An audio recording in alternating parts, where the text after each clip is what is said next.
Un entrenador es como un arquitecto del talento. No solo dibuja los planos, que sería la estrategia, sino que elige los materiales, los métodos y, sobre todo, está a pie de obra cada día, en cada entrenamiento, dirigiendo la construcción. Y hoy vamos a meternos de lleno en esa obra.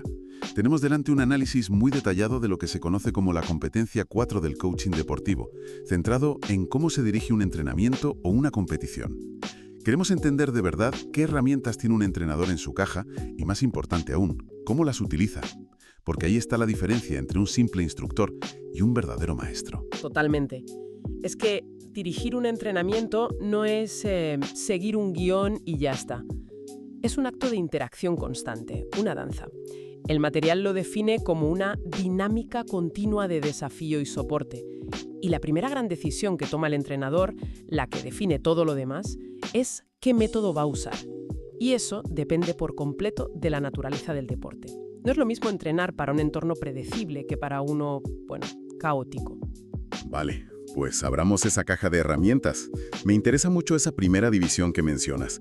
Entiendo que la clave es si el entorno del deporte es predecible o no. Explícanos un poco mejor esa diferencia, porque creo que es la base de todo lo que vamos a hablar. Exacto. A ver, piensa en la gimnasia rítmica o en los 100 metros lisos. Son lo que llamamos deportes de habilidades cerradas. El entorno es estable, predecible, la gimnasta ejecuta su rutina, el atleta corre por su calle. No hay un oponente que te cambie el plan a mitad de camino.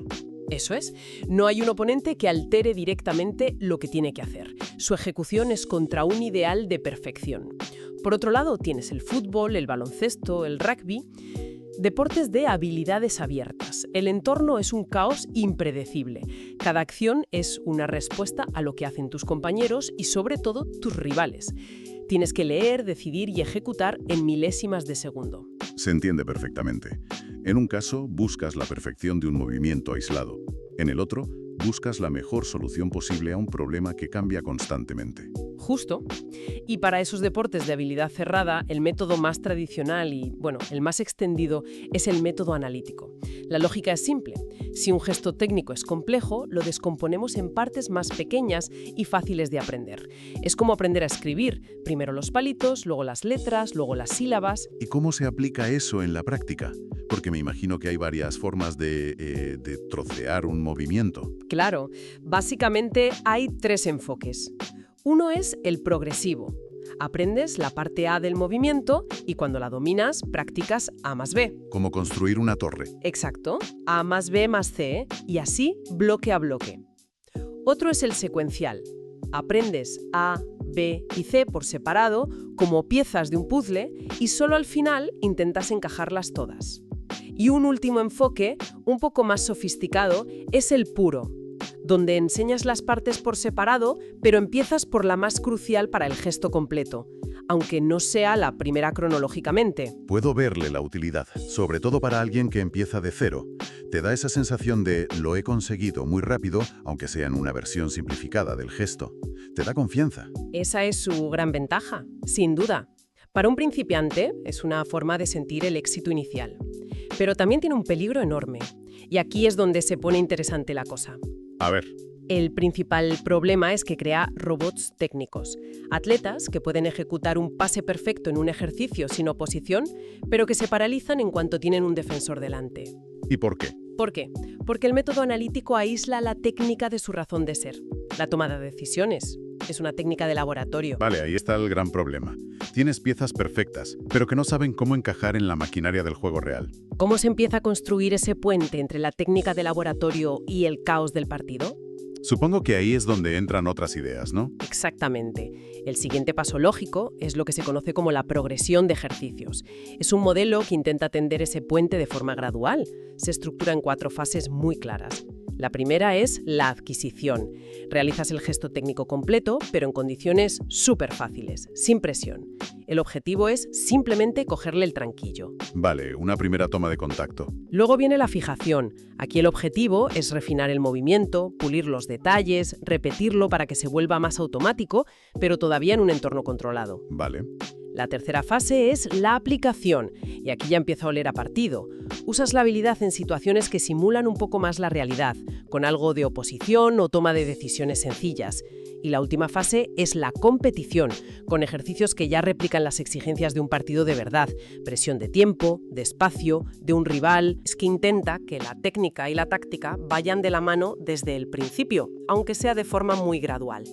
Ahora, siendo críticos, las dos primeras fases, adquisición y fijación, todavía pueden sentirse muy analíticas y, bueno, un poco aburridas para el deportista. Claro. El arte del entrenador está en saber venderlas, en explicar el porqué de cada paso para que el jugador entienda que esa base es necesaria para brillar en la última fase. Pero incluso con esta progresión, para los deportes de equipo más complejos, donde la inteligencia de juego es el 90% del éxito, quizá todavía nos quedamos cortos. Me da la sensación de que necesitamos un método donde la toma de decisiones no sea el último paso, sino el primero. Y has dado en el clavo. Para responder a esa necesidad surge el método situacional. Aquí se invierten las prioridades. El protagonista ya no es el gesto técnico perfecto, sino la decisión inteligente. El objetivo es que el atleta aprenda a leer el juego y a elegir la mejor opción. La técnica está al servicio de la táctica y no al revés. ¿Y cómo se estructura un entrenamiento así? Porque suena a jugar un partido, pero supongo que es más complejo que eso. Mucho más. No es jugar por jugar, es proponer juegos estructurados con un objetivo táctico muy claro. El modelo que se presenta lo divide en 4 momentos. Empiezas con el momento lineal. Practicas la técnica, sí, pero fuera del contexto del juego. Vale. Luego, el momento posicional. Haces lo mismo, pero ya en la zona del campo donde esa acción suele ocurrir. El tercer momento, el momento situacional, es el corazón del método. Aquí el entrenador diseña situaciones de juego reducidas y modificadas para provocar un problema táctico concreto. El clásico 3 contra 2 en baloncesto, por ejemplo. Justo. El objetivo es forzar a los jugadores a leer, comunicarse y decidir. Y el último paso sería el juego más global, supongo. Eso es, el juego motriz. Son partidos adaptados con reglas o sistemas de puntuación especiales para incentivar el comportamiento táctico que quieres entrenar. Como en fútbol, un partido donde los goles de cabeza valen doble para fomentar los centros al área. Por ejemplo, fíjate qué sencillo y qué potente. Vale, y nos queda una última herramienta en la caja, la serie de juegos. Por el nombre me suena a llevar el método situacional al extremo. Se podría ver así. Es la filosofía de aprender a jugar jugando. Consiste en una secuencia de juegos reducidos que van aumentando en complejidad y en número de jugadores hasta llegar al juego formal, al partido completo. Es la forma más directa de que los deportistas entiendan la lógica interna del deporte, porque la están viviendo constantemente. La motivación, sobra decirlo, suele estar por las nubes. Pero seamos realistas. ¿Cómo enseñas a un niño a chutar un balón por primera vez si no es descomponiendo el movimiento? ¿No corremos el riesgo de saltarnos pasos fundamentales si vamos directamente a situaciones de juego complejas? Me preocupa que se creen malos hábitos técnicos. Esa es la pregunta del millón y el gran debate en el coaching moderno. Es la principal crítica a estos métodos globales. Si un atleta necesita una corrección técnica muy específica, muy de detalle, el flujo constante del juego no es el mejor sitio para hacerlo. Entonces, ¿qué haces? Pues a ver, el buen entrenador no es un talibán de un solo método, es el que sabe combinar. Quizás empieza la sesión con una serie de juegos para la motivación y la táctica, pero detecta un problema técnico recurrente en un jugador y se lo lleva a un lado 5 minutos para hacer un trabajo más analítico. La clave es la flexibilidad. Totalmente. Entendido. Tenemos todo un arsenal de métodos, desde lo más controlado y analítico hasta lo más caótico y global. Pero me queda una duda enorme. Puedes tener el mejor ejercicio del mundo, la mejor planificación, pero si la forma en que te diriges al atleta es incorrecta, si el clima que creas es tóxico, todo se viene abajo. Supongo que el método no lo es todo, ¿verdad? El cómo se comunica debe ser igual de importante. Es que no es igual de importante, es más importante. Y eso nos lleva a la segunda parte de nuestra conversación, que es el verdadero cambio de paradigma del siglo XXI. Hemos pasado de un coaching centrado en el entrenador, donde él era el dictador del conocimiento, a un coaching centrado en el atleta, muy influenciado por corrientes humanistas. ¿Qué significa eso en la práctica? Coaching humanista suena un poco abstracto. Significa un cambio filosófico total. En resumen, se basa en varias ideas clave. Primero, que cada atleta interpreta la experiencia de forma única. No hay 2 aprendizajes iguales. Vale. Segundo, que no se puede separar la mente del cuerpo. Se ve al atleta como un todo integrado. Tercero, y esto es fundamental, se promueve activamente su autonomía, su capacidad de elegir y pensar por sí mismo. Se busca la colaboración. No la obediencia. Exacto. Es un coaching más democrático, más empático. Vale, la filosofía me parece potentísima. Pero de nuevo te pregunto por la práctica. ¿Cómo se ve esto en un entrenamiento de voleibol un martes por la tarde? ¿Qué hace diferente un entrenador humanista? Pues mira, hay varias características muy concretas que definen su comportamiento. Una de las más importantes es que, en vez de dar órdenes, se convierte en un diseñador de entornos de aprendizaje. ¿Un diseñador? Sí, su trabajo es manipular las variables del ejercicio, el espacio, el número de jugadores, las reglas, para que el desafío sea el adecuado, ni tan fácil que aburra, ni tan difícil que frustre. Vale, esto que mencionas me parece un cambio de mentalidad brutal, porque lo que implica es que el entrenador tiene que renunciar al control directo. Su trabajo ya no es dar todas las soluciones, sino convertirse en un arquitecto de problemas interesantes. Eso tiene que ser increíblemente difícil para un coach de la vieja escuela. Dificilísimo. Y va de la mano con la segunda característica, hacer preguntas para generar reflexión. En lugar de gritar, pasa al espacio, el entrenador se acerca y pregunta, ¿qué viste en esa jugada? ¿Qué otra opción tenías? ¿Qué crees que podríamos haber hecho mejor como equipo? Ah, claro. Convierte al atleta en un agente activo de su propio aprendizaje. El cuestionamiento es su principal herramienta pedagógica. Se trata de encender el motor de la reflexión en el deportista, no de darle un mapa con la ruta marcada. Exacto. Y para que eso funcione, son cruciales las otras dos características. Una es dar oportunidades para que los atletas formulen y prueben sus propias soluciones. ¿Y eso qué implica? Esto implica normalizar el error. El error no es un fracaso, es un intento, es información. Y para que un atleta se atreva a probar cosas, a ser creativo y a equivocarse, necesita la cuarta característica, que es la base de todo: desarrollar un ambiente de seguridad emocional. Cualquiera que haya practicado un deporte recuerda a ese entrenador que te gritaba por cada error.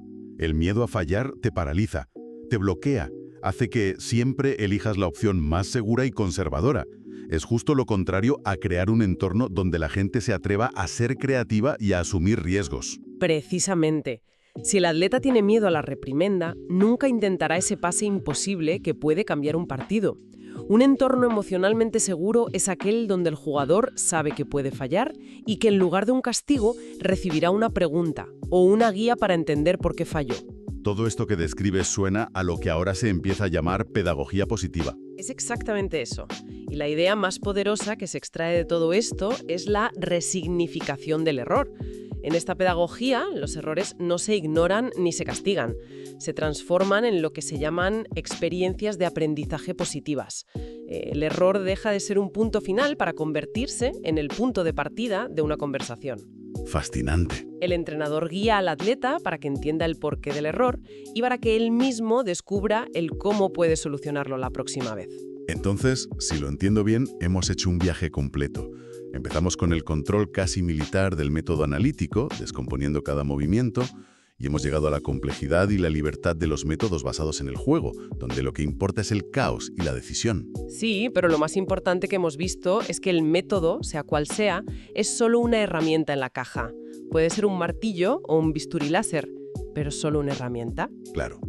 La conclusión parece ser que la verdadera maestría de un entrenador no está en dominar un método a la perfección, sino en su capacidad para combinar todas estas herramientas con una pedagogía que ponga al atleta, a su proceso y a su bienestar en el centro de absolutamente todo.